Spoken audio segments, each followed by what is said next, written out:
Drive Time on RTE Radio 1, sponsored by Zurich. We believe small actions can have great impact. Take a small action today. Speak to a financial broker about a Zurich pension. Right now, though, we're looking at what is happening here because this weekend the European traffic light system comes into force in Ireland. It will impose different restrictions for people coming from differently graded countries, depending whether they're green, orange or red. NPHET have still to announce exactly how these restrictions are going to work, but and what it will mean for people's travel plans. So Fergal Keane has been speaking to people and he joins us now. And Fergal, we have a huge number of people who arrive into Ireland, obviously every year for Christmas. Everyone has their eyes on Christmas at the moment, and they are likely to face restrictions, are they? Yeah, and some 800,000 people arrive into Ireland for Christmas every year. But earlier this week, the Chief Medical Officer said he didn't believe that there would be many, if any, countries in Europe, and not the US either, which would be anything less than a level red by Christmas. And he seemed to be discouraging people from travelling at Christmas. He hasn't said so in so many words, but that's the impression we get. And we expect what these travel restrictions to mean if countries are red, that you will have a pre-test pre-flight COVID test, then you'll isolate on arrival while waiting for another test here. How long that isolation period will be, we're still awaiting details on that. Orange countries will face, we think, lesser restrictions, but NPHET still haven't announced what these will be. We expect to have it tomorrow because NPHET are meeting this afternoon, so really the deadline for them is coming up. But I've been out and about, and I went out into a very quiet Dublin city centre today, not quite deserted, but almost, and I went around asking people would they be prepared to travel as soon as the restrictions were lifted, say in December or for Christmas. And the first number of voices you will hear here are students. I wouldn't be, but I'm pretty sure there are people out there who are looking for a chance to kind of explore Ireland, because there are Canadian students in our year. So yeah. I wouldn't be though, because and I'm not a travel freak anyway, so. Not really. I'd like to think that I would, but it's too hectic too. I'd love to go back home because I'm not Irish, but then it's very risky because the airports might close. We might go into a higher level. So yeah. So would you be prepared to travel when restrictions are lifted in a couple of weeks? Yes, I will take cautionary views on this, but I am interested in traveling because I do want to move to a different country for my studies. Yeah, I'll be prepared to travel. I am actually not from Ireland, so I definitely self-quarantine and just to get tested and everything, just travel safely. What are you going to do for Christmas? I'm probably going to go home for a few weeks and then come back here, quarantine, and yeah. Next year, if the restrictions are lifted, I will, yeah. But you've written it off? You've written off Christmas? I wouldn't go anywhere now. I wouldn't travel. Yeah, you'd have to I won't even go down the country. Really? Okay. Yeah. I don't want to stay in a hotel where somebody has. I just want to stay within the perimeter, 5 kilometres. I'm not going on holidays until it's all sorted. Absolutely, yes. Well, preferably not to take a test or isolate, but if it's required, I'll go through that procedure, yes. Okay. Yes, I really want to go home for the holidays. Well, I already have my ticket, and honestly, I've always heard that air travel is one of the safest things you could do right now.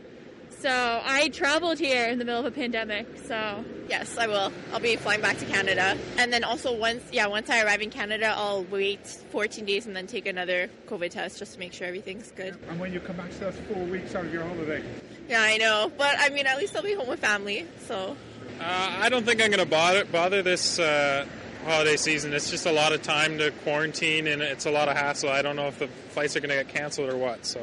I have some relatives here, so maybe I'll be able to see them, but I guess more time to study. I wouldn't know. No, I'd be a bit concerned at the moment getting into a plane. So, and how will you manage Christmas if we still have limited numbers? I'll stay at home. I won't. I don't think I'll be spreading myself around too much. I'll be very dubious of it at the moment, yeah. Travelling on a plane and all that, going to the airport, all the hassle. You'd have to take a COVID test, isolate. Yeah, all that. Would it be worth it? Sure, you can stay here and have a good time.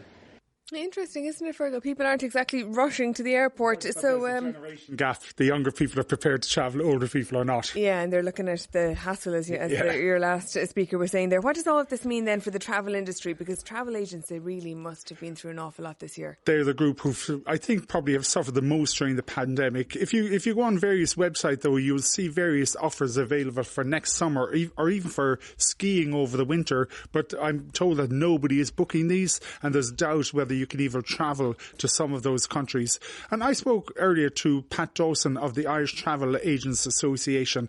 I asked him how the travel business was going. Were they in survival mode? Surviving, Fergal, is a very, very good word. We're living from day to day. We have got some government help as such, and certainly, we're under level 5 since last March, and certainly we need more help to keep all our doors open. Are you able to book holidays, or are you planning for next summer, next year, anything at all?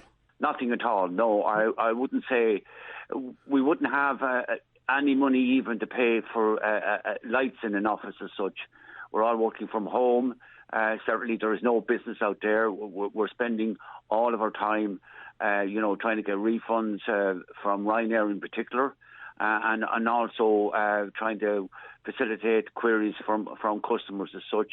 There has been some inquiries for 2021, but because of the fact that people don't know what the future holds, certainly there are no definite plans being made. So what's happening to all those big travel agencies? Some have, made some people redundant. Others are working 1 or 2 days a week, and they've cut their overheads to the bone, because if you don't do that, you just run out of cash as such. So it's certainly a desperate situation. And as I say, if you're not taking any money in for almost 9 months and money going out, certainly, you can run out of road very, very quickly as such, unless we get proper government help. What kind of help are you looking for, or do you need? Well, we need, we have the CRSS now, which is on level 4 and level 5, and that's welcome, but it's only for 6 weeks.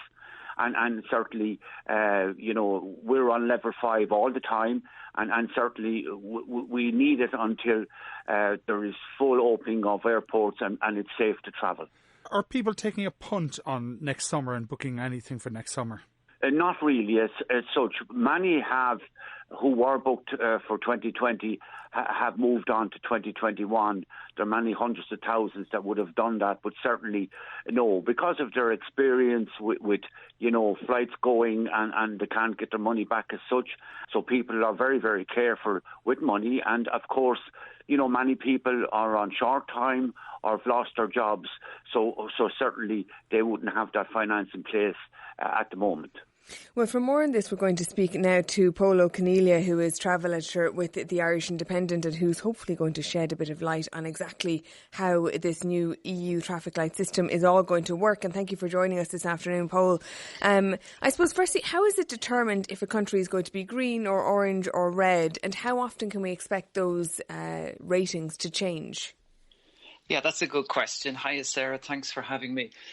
Green is pretty clear. That's if there's less than 25 cases per 100,000 people over 14 days and a positive test rate of less than 4%. And everybody agrees on that. And believe it or not, that has been in place here in Ireland for a couple of weeks now. Just as we know, the problem is if you look at a map of Europe at the moment, nowhere is green. So you move on to orange then quickly. That's categorised as medium risk. So there's a couple of different ways that'll be calculated. Less than 50 cases per 100,000 is one, with a positive test rate of 4% or more. And then another way is between 25 and 150 cases if the positive test rate is less than 4%. The way these will work is the European Centre for Disease Control is keeping updates on every country and publishing a weekly map. It's a combined indicator map that basically crunches those metrics and one or two others and puts it in a clear, easily legible form. I'm looking at the map as I speak to you. It's basically red. I can see that Norway is orange, Finland is orange, part of Greece is orange. But other than that, the entire continent is red. So red basically is the high risk, and as we know, there's no travel going on basically as a result of that. Okay, but if there are visitors coming into Ireland then from these countries under this new traffic light system, we start with red because that's, as you say, most of Europe is red. What will that mean for people coming from red countries? What will they have to do? So you can still travel from a red country. It's just once you enter Ireland and you fill out your personal locator form, then you need to restrict your movements for 14 days. So that's been pretty consistent all along. What's going to change, we believe, at midnight on Sunday, November 8th, is that people travelling from orange countries will be able to bypass the 14-day quarantine period if they bring with them evidence of a negative COVID test result from a test that was taken within 2 or 3 days of their trip. So that's a pretty significant change.